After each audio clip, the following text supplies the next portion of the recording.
Bom dia, gente. Vamos para mais uma aula de história.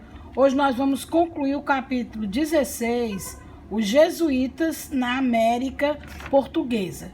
Nós vamos iniciar vendo os conflitos que ocorreram entre os jesuítas e os colonos, né?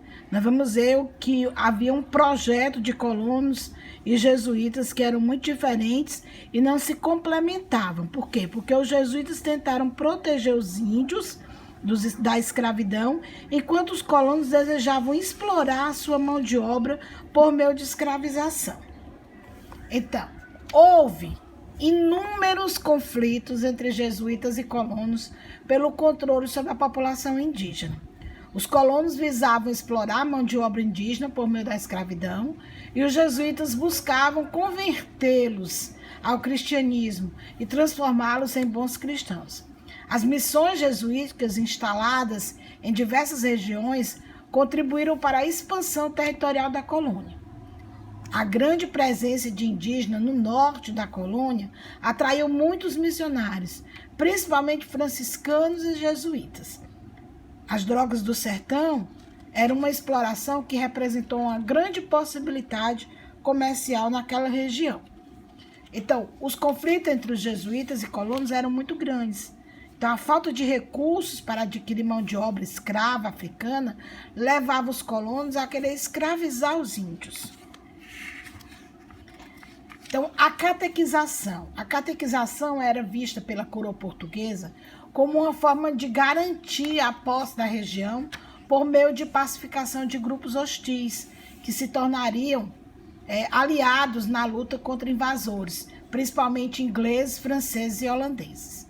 O Pará, em 1653, onde os colonos, temendo que os jesuítas impedissem a escravização dos nativos, pressionaram a coroa para que eles não fossem aceitos na região. No Maranhão, em 1654, o conflito entre colonos e jesuítas provocou a expulsão dos religiosos durante a revolta de Beckman, que é uma revolta que nós vamos ver no nosso conteúdo seguinte. E em 1686, os jesuítas puderam voltar, mas os conflitos perduraram até a expulsão definitiva dos jesuítas em 1759. Então, no atual Sudeste, a disputa entre jesuítas e colonos também foi acirrada.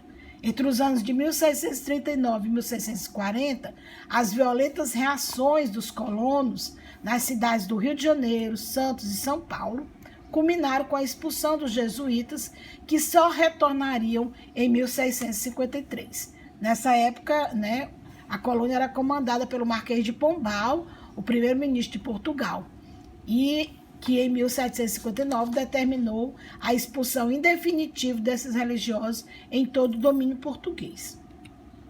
Então, a coroa portuguesa, preocupada com a manutenção da sua colônia, ela buscou ampliar suas fronteiras, principalmente no sul, onde os conflitos com os espanhóis eram frequentes. Então, em 1680, foi fundada a colônia do Sacramento. A sua fundação representou uma ameaça ao monopólio espanhol na região platina. A região foi intensamente disputada entre portugueses e espanhóis. As duas coroas assinaram vários tratados com o intuito de definir a posse desse território. Em 1750, Portugal e Espanha assinaram o Tratado de Madrid. Era um acordo que anulava o Tratado de Tordesilhas e que Portugal renunciava à colônia do Sacramento em troca da região dos 7 povos das missões. A entrega do território missioneiro a Portugal provocou um confronto entre os guaranis e as tropas luso-espanholas. A colônia do Sacramento passou para o domínio espanhol. Em contrapartida, Portugal assegurou a posse da terra na Amazônia e na região dos 7 povos das missões, que era o atual estado do Rio Grande do Sul. No entanto, os jesuítas espanhóis, como já vimos, e os povos guaranis se recusaram a abandonar a área. E assim, entre os anos de 1754 Em 1756, a região foi palco das chamadas Guerras Guaraníticas, que terminou com a derrota dos indígenas e de seus aliados jesuítas. Após a guerra, o Tratado de Madrid foi anulado. Aí as Guerras Guaraníticas, né, que em 1750 Portugal e Espanha trocaram as terras e Portugal ordenou que os índios se mudassem para outro lado do rio Uruguai. E os índios se rebelaram e guerrearam de 1753 até 1756.